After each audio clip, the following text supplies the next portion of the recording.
महापुराण की कथा कहती है, महाराज पूर्णिमा का जो चंद्र है वो विशाल काय है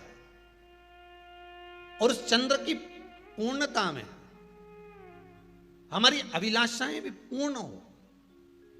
आप आस्था चैनल के माध्यम से जितने लोग कथा सुन रहे हैं, फेसबुक यूट्यूब पर जितने कथा सुन रहे हैं और कुबेरेश्वर धाम में जितने कथा सुन रहे हैं, आप में से कितने लोग हैं जो पूर्णिमा का व्रत करते हैं? जो माताएं करती हो जरा हाथ उठाइए। पूर्णिमा का व्रत जो करती हो, करते हो ना आप लोग? रखिए हाथ। अब पूर्णिमा के व्रत में आपने कई बार किताब पढ़ी होगी पूर्णिमा की, या आपने व्रत किया होगा, या पूर्णिमा का व्रत आप धारण करे होगे, तो उसमें पूजन कौन से भगवान की होती है? पूर्णिमा के व्रत में किस भगवान की पूजन होती है? तो कहा पूर्णिमा के व्रत में केले के खंभ लगाकर पूर्णिमा का जो अध्यापन होता है, पूर्णिमा की जो पूजन होती है, उस पूजन में शंकर और पार्वती की पूजन की जाती है, शिव और नारायण की पूजन करी जाती है, शंकर और पार्वती का स्मरण किया जाता है। किसकी पूजन होती है? शिव पार्वती। क्यों शंकर और पार्वती का पूजन क्यों करा जाता है पूर्णिमा के व्रत में? क्योंकि शिव और माता पार्वती ही केवल एक ऐसे हैं जिन्होंने अपूर्ण लक्ष्मी को भी पूर्ण बना दिया था। किसको पूर्ण बनाया है? लक्ष्मी। पूर्णिमा के दिन अगर आप शंकर भगवान को एक लोटा पानी अगर शिव को समर्पित कर रहे हो, श्वेत पुष्प को रखकर शंकर जी के ऊपर सफेद फूल को चढ़ाकर अगर एक लोटा जल भी, एक पात्र जल भी शंकर को समर्पित कर रहे हो, तो ये लक्ष्मी के लिए ही तो कर रहे हो। और कौन सी लक्ष्मी? पूर्ण लक्ष्मी। पूर्ण लक्ष्मी। आपको पहले भी कथा में कहा, एक बार भगवान विष्णु के सामने लक्ष्मी मैया ने बहुत तेज स्वर में कह दिया था, नारायण, दुनिया के लोग आपका नाम जपते हैं, दुनिया के लोग नारायण नारायण कहते हैं, दुनिया के लोग आपका भजन करते हैं, पर सत्य मायने में कहूं ना तो मेरे बिना दुनिया के लोगों की नहीं चल सकती, मेरे बिना दुनिया नहीं चल सकती, संसार मेरे बिना नहीं चल सकता। भगवान विष्णु ने कहा ये तो गलत है लक्ष्मी आपका कहना। एक दिन लक्ष्मी को अहंकार आ गया, अहंकार के संबोधन जब माता लक्ष्मी करने लगी तो भगवान उसी समय पर भगवान विष्णु को क्रोध आ गया और भगवान विष्णु ने कह दिया, लक्ष्मी तू इतनी बड़ी बड़ी बात कहती है कि तेरे बिना नहीं रह सकती संसार? मैं तुझे कहता हूं लक्ष्मी तू अपूर्ण है, तू अपूर्ण है, तू पूर्ण कब हो गई?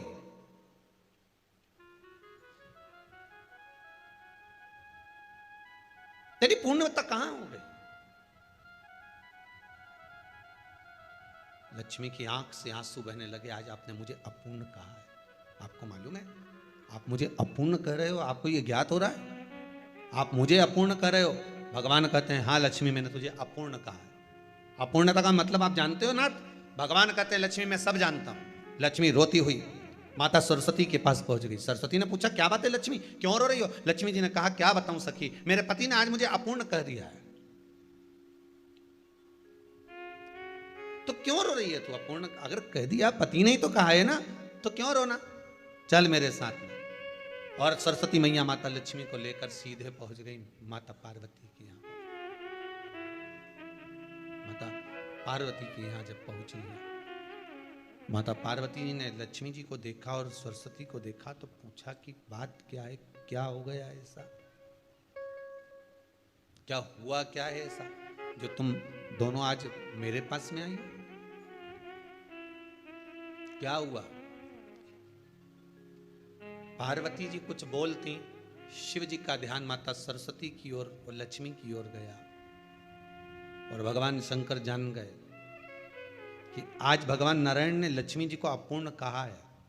अब देखें माता पार्वती क्या कर सकती है, इसको पूर्ण बनाने के लिए करेगी क्या? क्या हुआ? माता सरस्वती जी बोली लक्ष्मी को अपूर्ण कह दिया। अपूर्ण कह दिया? हाँ, तो क्या सोचना उसके लिए, इसको मैं अभी पूर्ण बना देती हूं। माता जगत जननी पार्वती ने गोदी में विराजमान गणेश जी को उठाया और उठाकर लक्ष्मी जी की गोद में दे दिया। ले लक्ष्मी आज से तू पूर्ण हो गई, लक्ष्मी आज से तू पूर्ण है। गोदी में जब तक संतान नहीं है तो नारी को लोग अपूर्ण समझते हैं, पर माता पार्वती जी ने संपूर्ण ब्रह्मांड में एक सिद्धता प्रदान कर दी कि अपने गोदी के लाल को, अपने गोदी के पुत्र को माता ने लक्ष्मी की गोद में देखकर लक्ष्मी को पूर्ण बना दिया। वो दिन कौन सा था? पूर्णिमा का दिन, लक्ष्मी को पूर्ण करने का दिन, पूर्ण करने का। केवल अमृत ही नहीं बरसता, पूर्णिमा के दिन लक्ष्मी भी बरसती है। पूर्णिमा के कितने व्रत होते हैं? बोलते जाओ, जरा जल्दी जल्दी बोलो। पूर्णिमा के नारियों को, स्त्रियों को अखंड सौभाग्य के लिए, जो नारी वैधव्य नहीं होना चाहती है, उस नारी को पूर्णिमा के कितने व्रत करना चाहिए? जिस नारी के यहाँ संतान नहीं हो, औलाद नहीं हो, उसको पूर्णिमा के कितने व्रत करना चाहिए? जिस नारी का पुत्र, पति बहुत बीमारी से ग्रसित हो, लग रहा हो कि ये मेरा बेटा बहुत बड़ी बीमारी में घिरा हुआ है, तो नारी को कितने व्रत करना चाहिए? स्वयं भगवान कृष्ण ने माता यशोदा को द्वापर में भी बताया है कि पूर्णिमा के 32 व्रत होते हैं। कितने व्रत होते हैं? 32। हम भगवान कृष्ण यशोदा रानी को, माता यशोदा जी को भी बता रहे हैं 32 व्रत। अब आपको किसी ने बता दिया होगा कि 8 कर लो, 7 कर लो, 6 कर लो, 12 कर लो, इसलिए आपने बोला कि 12 कर लीजिए, 32 कर लीजिए। अरे यहां तो द्वापर की कथा भी कहती है। यशोदा जी ने एक बार भगवान कृष्ण को रोक कर कह दिया, ए कन्हैया रुको। कन्हैया बोले, बोलो माँ क्या बात है? कन्हैया जरा रुकिए, इधर आओ जरा। भगवान कृष्ण आए। हाँ माँ बोलिए। जगह का प्रसंग है ये, जिस समय पर राधा रानी कुरुक्षेत्र में नंद बाबा और यशोदा जी को लेकर कुरुक्षेत्र के कुंड में, ब्रह्म सरोवर में स्नान कराने के लिए लेकर जाती है, ग्रहण का समय पर। और जब भगवान कृष्ण उस कुरुक्षेत्र के उस सरोवर में स्नान करने आते हैं, तब यशोदा जी ने अपने लाला से प्रश्न किया है, पूछा है कि नारी वैधव्य होकर ना मरे, उसका पति कोई रोग से ग्रसित ना हो, उसका पुत्र किसी रोग में ना पड़े। कितना सुंदर संवाद लिखा है। अगर किसी माता का पुत्र मान लो किसी नशे में डूबा हुआ है, कोई नशा कर रहा है और गलत नशा है, आपको लग रहा है कि ये नशे में डूबा हुआ है, आपको लग रहा है कि ये गलत जगह पर डूब गया है, आपको लग रहा है कि मदिरापान में, मांसाहार में या अधिक अधिक गांजा आदि का जो भी नशे होते हैं, जितने भी नशे, उसमें डूब चुका है। और माँ उसको समझा रही है, तू नशे में मत डूब, तू इस काम को मत कर, तू ये गलत कर्म मत कर। माँ उसको समझा कर हार गई। तो मेरा माताओं से निवेदन है, आप उसको समझाना बंद कर दो, एक काम करना प्रारंभ कर दीजिए। हमें जो शिव महापुराण के माध्यम से शास्त्र कह रहा है कि आप 32 पूर्णिमा के व्रत प्रारंभ कर दो। उसमें करना क्या है आपको? केवल जिस दिन व्रत रहे, रात्रि के समय पर कोई भी मीठा, कुछ भी सामग्री आप चंद्र की रोशनी में, चंद्र को अर्घ देने के बाद, पूजन करने के बाद उसको रखो, और वही सामग्री जो नशा कर रहा है उसको पूर्णिमा के दूसरे दिन उसको खिलाओ। आप धीरे धीरे खिलाना चालू करेंगे, जिस नशे में वो डूबा हुआ है उस नशे से वो छूटना प्रारंभ हो जाएगा। 2 पूर्णिमा व्रत करके तो देखो, तीसरे में तुम्हें जरूरत ही नहीं पड़ेगी। धीरे धीरे आप रुक, वो छूटना प्रारंभ हो जाएगा। स्वयं भगवान कर रहे हैं। यशोदा मैया ने कन्हैया को रोक लिया कुरुक्षेत्र के उस मैदान में, और भगवान कृष्ण का दर्शन माता यशोदा जी करी। बहुत बहुत दिनों के बाद माँ को, आज माता यशोदा को लाला का दर्शन हुआ, बहुत समय के बाद, जाने के बाद, बहुत समय। कृष्ण से माता यशोदा जी ने पूछा, कन्हैया लो, किसी नारी का पुत्र या पति रोग से ग्रसित हो,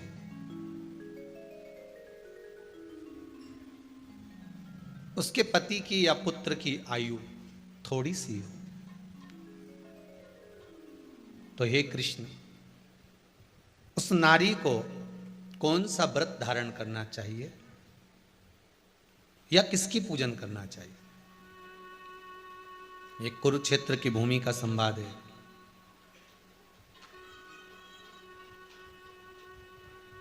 भगवान कह रहे हैं, मां, अगर नारी अपने पुत्र और अपने पति के लिए, उसकी उम्र की वृद्धि के लिए, रोग मुक्ति के लिए, विश्व के ताप को कम करने वाले चंद्रदेव की आराधना, पूर्णिमा के व्रत को धारण करती है, तो नारी उस व्रत के प्रभाव से अपने पुत्र और पति की बीमारी को, रोग को हर लेती है।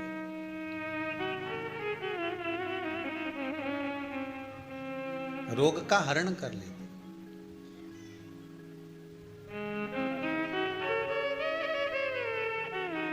महाराज,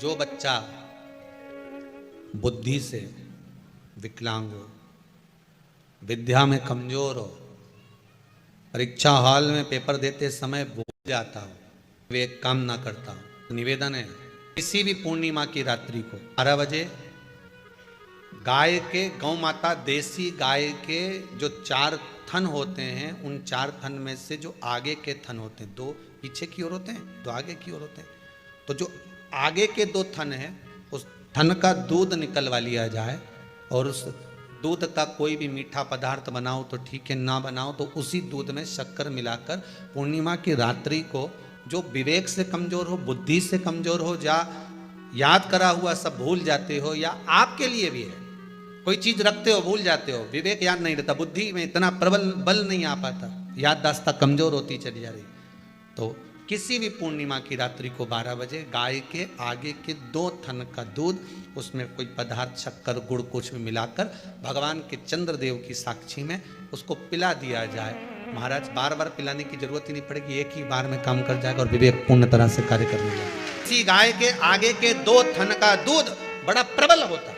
पूर्णिमा की रात्रि को 12 बजे उसका प्रयोग किया जाए। दूध को निकाल लो शाम के समय, रात्रि के समय ग्वाले से कहकर, जिसके यहाँ पर देसी गाय हो वहां निकलवा कर उसको रखा जाए, उसका पान करा जाए। रोग बीमारी में प्रबलता, तो मां यशोदा जी जग कल्याण के लिए पूछ रही है। जब देवता 33 कोटि देवता उस चंद्र के इंतजार में रहते हैं कि ये चंद्र प्रबल होगा, तब जाकर ये चंद्र यहां पहुंचेगा, तब जाकर हम मंथन करेंगे, तब जाकर वो अमृत मिलेगा, और उस अमृत को देवता धारण करेंगे तो वो आनंद पा जाएंगे। हम क्यों एक एक पूर्णिमा छोड़ें? एक एक पूर्णिमा के महत्व को जानिए। कोई पूर्णिमा साधारण नहीं है, कोई प्रदोष साधारण नहीं है, कोई शिवरात्रि साधारण नहीं है। 12 महीने शिवरात्रि पड़ती है, 12 महीने में प्रदोष पड़ते हैं, का महत्व ही नहीं जान पाते। कौन से प्रदोष पर क्या करना है, कौन सी पूर्णिमा को क्या धारण करना है, कौन सी शिवरात्रि पर। कई लोगों को तो यहां तक नहीं मालूम था कि भाई श्रावण के महीने में भी शिवरात्रि आती है। वो तो बस लोगों के कि शिवरात्रि का पूजन हुआ, तो उसका स्मरण क्यों छोड़े हम? अगर ये वेद और शास्त्र ब्राह्मणों को दिए गए हैं, ये वेद और शास्त्र विद्वत जन को दिए गए हैं, तो इसका स्मरण होना चाहिए कि हम निकालकर जनमानस तक ये चीज पहुंचाएं कि हमें इस दिन ये पूजन करना है, उसका स्मरण होना चाहिए। भगवान कृष्ण से यशोदा जी ने पूछा तो भगवान कृष्ण ने कहा, मां, पूर्णिमा का व्रत अगर नारी 32 पूर्णिमा धारण कर लेती है तो वो नारी बेधव्य होकर नहीं जाती। पर आप लोग व्रत जो करते हो ना, जो भी व्रत आप लोग उठाते हो, सोमवार का व्रत जैसे किसी माता जी ने उठा लिया और वो उठाने के बाद, हम तो शादी नहीं हुई थी ना जब भी सोमवार व्रत करते थे, अब शादी हो गई अभी भी हम सोमवार का व्रत कर रहे हैं, करे जा रहे हैं, पर उसका कोई उद्यापन नहीं करा, कोई संकल्प नहीं लिया गया कि मैं 5 करूंगी कि 16 करूंगी कि 25 करूंगी कि 31 करूंगी कि 21 करूंगी। इसलिए पूर्णिमा व्रत का विधान में कहा गया कि 32 पूर्णिमा का पहला संकल्प होना चाहिए। उसके बाद आपकी 32 पूरी हो जाए, फिर आप दूसरे और व्रत कर लो, फिर 32 कर लो, फिर 32 कर लो, पर उसमें पूर्णता का भाव। अभी तक किसी के सोमवार और गुरुवार और शुक्रवार के व्रत ही पूर्ण नहीं हुआ, अभी तक चल रहा है, अभी तक चल रहा है। हम तो सोमवार का व्रत करते हैं, हम तो शनिवार करते हैं, अब शनिवार करते करते 4 साल हो गए, 6 साल हो गए, 5 साल हो गए। भगवान को तो थोड़ा बहुत कुछ खिला पिला के उनको एक बार तो विश्राम दे। भगवान भी मन में सोच रहे अब तो निपटेगी तभी छोड़ेगी। कोई भी व्रत आप करो, उस व्रत का एक संकल्प, एक नियम कि मैं इतने व्रत करूंगी, ये मेरा नियम। जैसे नवरात्रि के 9 दिन मैंने करे, व्रत धारण करे, 10वें दिन उसको छोड़ दिया।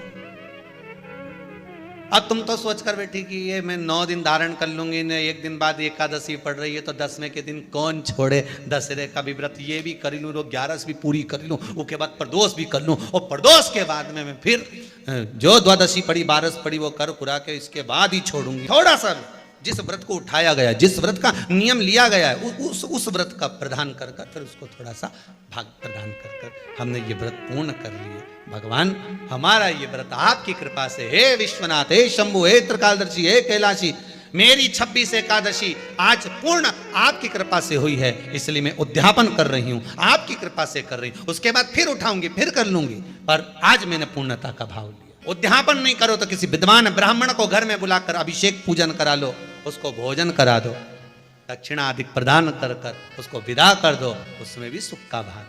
कितनी पूर्णिमा जम के बोल दो, 32 पूर्णिमा। कौन कर रहे हैं? भगवान कृष्ण। किसको कर रहे हैं? माता यशोदा को। किसने ये व्रत धारण किया? तुम्हें कुछ मालूम है किसका होता है ये व्रत? भगवान कृष्ण ने कहा ये शंकर और पार्वती का व्रत है। किसका व्रत है?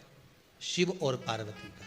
पूर्णिमा का व्रत शंकर और पार्वती का व्रत। तो कोई कहे कि ये तो भगवान कृष्ण का व्रत है, तो ये तो कृष्ण भगवान तो द्वापर में आए हैं, पर पूर्णिमा का व्रत तो स्वयं माता पार्वती जी ने भी धारण करा है। जिस समय पर कार्तिकेय महाराज को गंगा मैया प्रकट कर रही थी और तारकासुर का जब संहार करना था, तब माता पार्वती ने शंकर जी से पूछा था कि तारकासुर को मारने के लिए आपके पुत्र की जरूरत है, आपका पुत्र प्रकट कैसे होगा, क्योंकि आप तब साधना में लगे रहते हो। भगवान कहते हैं चिंता मत कर, तू एक काम कर, पूर्णिमा व्रत को धारण कर। मां पार्वती भी जिस व्रत को धारण करी है, तो कोई ये द्वापर का व्रत है क्या? यहां तो शास्त्र कह रहा है कि कोई भी अगर आप प्रसंग धारण कर रहे हो, कोई भी आप नियम धारण कर रहे हो, कोई भी आप व्रत धारण कर रहे हो, या आप किसी भी तरह का पुण्य भाग धारण कर रहे हो, तो उसमें जड़ की मूलता होना चाहिए। जड़ कहां? केवल पूर्णिमा का व्रत कोई केवल द्वापर का नहीं है, केवल त्रेता का नहीं, ये तो सतयुग के भी आगे का निकल चल, ना जाने कितने सतयुग, कितने त्रेता, कितने द्वापर हुए, तब से चला। नैनों में नंबर बढ़ते चले जा रहे हो, चश्मा उतर नहीं रहा हो, दूर का नहीं दिखे, कहीं किसी को पास का नहीं दिखे, रहते हैं। उसके लिए तुलसी की जो डंडी होती है, तुलसी जैसे बेलपत्र की जो ये डंडी है, ऐसे ही तुलसी का जो पत्ता होता है, उस पत्ते की जो डंडी होती है, उस डंडी को चंद्रमा को देखा जाता है। उस डंडी की जो कोर होती है, उस कोर को दृष्टि से मिलाया जाता है। पूर्णिमा की रात्रि ठीक 12 बजे आप चंद्रमा की, जैसे चंद्रमा का भाग, उस चंद्रमा के भाग को आप उस डंडी के भाग से निहारने का प्रयास करें। मार घर में आई है, घी का दिया लगाई है, उस घी के दीप को लगाने के बाद पूर्णिमा के दिन उस पर एक प्लेट थोड़ी तिरछी कर रख दो, जिससे उसकी कालोच, काई की, उस दीप की, घी के दीप की कालोच उस प्लेट पर आ जाए। थोड़ी सी कालोच ले लीजिए, 5-10 मिनट में आ जाएगी। उसको गाय के घी में मिलाकर आंखों में सुरमा लगाकर रात्रि को सो जाइए। 3 दिन बाद आप महसूस करेंगे कि नेत्र की ज्योति बढ़ना प्रारंभ हो रही है। अब इस प्रयोग को करने में कोई धन लगा तुम्हारा? अरे बोलो तो सही, कोई दौलत लगी तुम्हारी, कोई संपदा, या फिर तुमने सियोर वाला महाराज के लाके खूब बटोर के दे दिया, कुछ लगा? नहीं। तुम करोगे, लाभ तुम्हें मिलेगा। ये जितनी पूर्णिमा के व्रत हैं, जितने 12 महीने जो पूर्णिमा पड़ती है, पूनम पड़ती है, ये भले दुनिया के लोग कहते हैं कि ये भगवान राधा और कृष्ण से संबंध, हम और कृष्ण से संबंध रखते हैं, पर इनका यदि सही संबंध समझा जाए, इनके सही संबंध का यदि स्मरण करा जाए, इनके सही संबंधों का यदि वर्णन किया जाए, तो शिव और चंद्रमा के जो मिलन का केंद्र बिंदु है वही पूर्णिमा है। केवल एक पूर्णिमा वहीं तक नहीं रही कि भगवान कृष्ण और राधा जी ने रास किया, केवल वहीं तक उसकी सीमितता नहीं है। बात ध्यान रखिएगा, यदि काया का रोग हो गया, मान लो शरीर कहीं से सफेद पड़ रहा है, कहीं से काला पड़ रहा है, शरीर में से खाल की फुकड़ी निकलना प्रारंभ हो गई हो, शरीर में काले काले चट्टे पड़ना चालू हो गए हों, या कोई विशेष रोग हो गया, कोई विशेष में रोग है, बीमारी है, काया बेकार हो रही है, तो सीधी सीधी बात शिव महापुराण की कथा कहती है, सुंदर आनंद में श्रवण कर कर आप अपने जीवन को, ये पूर्णिमा शिव महापुराण की कथा कहती आ रही है। कुछ नहीं करना, पीपल का एक पत्ता, उस पत्ते पर थोड़ा सा चावल, पूर्णिमा की रात्रि को अपने हाथ में लेकर अपने नयनों से लगाकर शरीर पर से स्वयं उतार कर उसको दरवाजे के पास रख दीजिए। पूर्णिमा की रात्रि को पूर्ण होने पर उस चावल को दूसरे दिन सूंघ कर बहते हुए पानी में डाल दीजिए। महाराज कितने भी रोग से ग्रसित हो गए, पीपल का एक पत्ता 52,000 ब्राह्मण की साक्षी कराता है। महाराज बहुत ध्यान देना, पीपल के वृक्ष में स्वयं नारायण का, मेरे कृष्ण का वास है। स्वयं भगवान गीता के अंतर्गत कहते हैं कि मैं पीपल का वृक्ष हूं, नारायण उसी में बसते। 52,000 ब्राह्मणों का वासा एक पीपल के पत्ते में होता है। और आपको पहले भी कथा में कहा, गाय ब्राह्मण बहन बेटी ये सब काल का हरण करने वाले हो, काल को हरने वाले हो। रो को मिटाइए, शिव का स्मरण करो। पूर्णिमा के दिन चावल का एक आखा दाना, आखा दाना जानते हो, पूरा खंडित चावल नहीं, कितना चावल, एक दाना चावल का शंकर भगवान के शिवलिंग पर समर्पित करिए। एक बेलपत्र जिसका डंडी का मुख अपनी ओर हो, जहां से चावल चढ़ाया है, उस चावल के ऊपर अपनी कामना कर कर रख दीजिए और चंद्रमौली भगवान का स्मरण करिए। कौन से भगवान? शंकर भगवान का सर्वश्रेष्ठ सुंदर नाम है चंद्रमौली। चंद्रमौली भगवान का स्मरण करिए, अपनी कामना कर कर बेलपत्र समर्पित कर कर शिव जी पर एक लोटा पानी, एक जल पात्र समर्पित करो, कलश से जल चढ़ा दीजिए, नैनों में वो जल लगाकर अपनी कामना कर कर वापिस घर को आइए। आएगी जो कामना करी है मेरा चंद्रमौली भोलेनाथ उसे पूर्ण कर ही देगा। शिव उपासना के लिए जितनी 12 महीने में पूर्णिमा पड़ती है, एक एक पूर्णिमा का व्याख्यान वर्णन करेंगे। आज तो कथा का महत्तम दिवस है, पहला दिवस है, तो हम उसको महत्व समझें कि पूर्णिमा का महत्व क्या है, हम उसका महत्व समझें कि शंकर और चंद्र का रिश्ता क्या है, संबंध क्या है। भगवान ने जितनी पूर्णिमा बनाई है, जितने नक्षत्र बनाए, जितनी घड़ी बनाई, जितना पल बनाया, जितना समय बनाया, ये शंकर भगवान ने जो बनाया ये गलत नहीं बनाया, श्रेष्ठता के लिए बनाया, जग के उद्धार के लिए, संसार के उद्धार के लिए बनाया। अब उसका प्रयोग आप करें ना करें ये आपके ऊपर है, आप उसका प्रयोग कर रहे हैं ना कर रहे हैं आपके ऊपर, पर जो बनाया है मेरे भगवान। कि कुछ तिथियां भारत की भूमि पर ऐसी वर्णित है जिन तिथियों में भी गंगा का जल, हम शिव को अगर एक बूंद भी समर्पित कर रहे हैं, गंगा का जल मात्र एक आधी चम्मच भी, आचमन जितना भी अगर हम शिव को समर्पित कर रहे हैं तो उसका सुख आनंदित है। जैसे पंचमी तिथि, नवमी तिथि, दशमी तिथि, एकादशी, प्रदोष, पूर्णिमा, अमावस्या, ये तिथियां हमारे पशुपतिनाथ का व्रत करते हो, आप 16 सोमवार का व्रत करते हो, आप संकट सोमवार का व्रत करते हो, आप शिवरात्रि का व्रत करते हो, सोमवार की अष्टमी का व्रत करते हो। उन व्रतों में सारे व्रत करो, मना नहीं है, पर उस व्रत में अपना पूर्ण समर्पण परमात्मा के प्रति रखो। केवल खाना छोड़ा है, अन्न छोड़ा है, भोजन छोड़ा है, और दिन में सुबह से लेकर शाम तक 2-3 बार तुमने कुछ ना कुछ पाया है, वो व्रत हो सकता है आपकी दृष्टि में, पर हमारी दृष्टि में व्रत कौन सा है? शिव महापुराण की कथा कहती है कि सुबेरे आपका व्रत चालू हुआ, दूसरे दिन ब्रह्म मुहूर्त तक जो आपका व्रत आपने रखा है, भगवान का जो व्रत कर रहे हो, उस व्रत में एक बात अपने अंदर उतार कर रखो कि इस दिन मैं अपने मोबाइल का त्याग करती हूँ, पूरे दिन मैं मैसेज नहीं पढ़ूंगी, मैं देखूंगी नहीं, मैं अपशब्द नहीं कहूंगी, मैं जानूंगी नहीं। दूसरा, आज के दिन मेरा व्रत है, आज 1 महीने में, 15 दिन में, 2 दिन में, 20 दिन में मैंने अगर किसी से भी अपशब्द कहा होगा, आड़ा टेढ़ा कहा होगा, तो सबसे पहले आज व्रत वाले दिन मैं उसको सॉरी कहूंगी, क्षमा मांगूंगी और अपने हृदय से लगाने का प्रयास करूंगी। व्रत है, व्रत का तीसरा अंश, आज मेरा व्रत है, मैं आज के दिन किसी को भी अपशब्द नहीं बोलूंगी, किसी के लिए आड़ा टेढ़ा नहीं बोलूंगा, आज जितना बन सकेगा मैं सात्विक जीवन जीऊंगा। चौथा, आज मेरा व्रत है, आज के दिन मैं झूठ नहीं बोलूंगी, ना झूठ बोलूंगा सुबह से लेकर शाम तक। और 5वां, आज व्रत वाला दिन है, जितना फलार मैं करूंगी उसका पैसा जोड़ूंगी कि 15 रुपए का मैंने साबुदाना खाया, 10 रुपए का बटाटा खाया, ये खाया वो खाया, सारा हिसाब लगाकर 55, 60, 70 रुपए जितने होते हैं उसमें से एक अंश निकालकर मैं उसका एक भाग किसी गौशाला में जाकर गाय को चारा जरूर दूंगी। आपका व्रत, आपकी साधना, आपका तप, आपका बल आप कैसा कर रहे हैं? केवल भूखे रहने पर भगवत पद की प्राप्ति नहीं होती। शिव महापुराण की कथा कहती है कि भूखे रहने से भगवान की प्राप्ति नहीं होती। शिव पुराण की कथा कहती है भगवान को पाने की भूख बढ़ाने से भगवान की प्राप्ति होती है।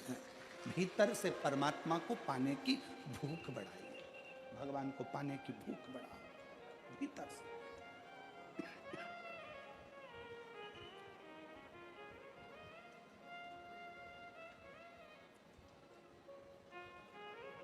व्रत करो मना नहीं, तप करो मना नहीं, साधना करो मना नहीं, पर उस तप साधना में व्रत में परमात्मा को पाने की ललकता हो आपके भीतर, भगवान को पाने की ललकता हो आपके भीतर, भगवत पद को पाने की ललकता हो आपके भीतर, तो भगवान।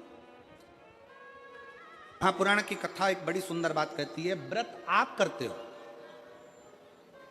उपास आप करते हो, नियम आप लेते हो, पूरा किसको करना पड़ता है? तुम्हें नहीं।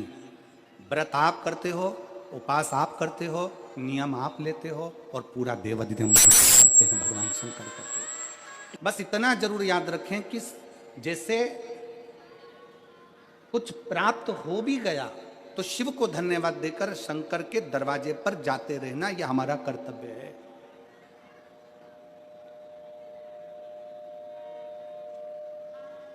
एक बहन जी ने पत्र लिखा था कल। उस पत्र में बहन जी ने लिखा कि शिव महापुराण तप का मतलब क्या होता है? चलिए, उपास का मतलब बताओ। खाना छोड़ देना व्रत नहीं है, दूसरे का धन छुड़ाकर खाना छोड़ देना व्रत है। शिक्षा दे देना, किसी को चिकित्सा की जरूरत है उसकी चिकित्सा में थोड़ा सा धन लगा देना, कोई रोते हुए के आंख के आंसुओं को पोंछ देना, किसी के दुख में खड़े होकर उसको खुशियां प्रदान कर देना, ये दुनिया का सबसे बड़ा व्रत है, सबसे बड़ी साधना, सबसे बड़ा तप। मन साफ है तो सारी गलतियां माफ है, और अगर मन ही साफ नहीं है तो गलती कौन माफ करेगा भाई?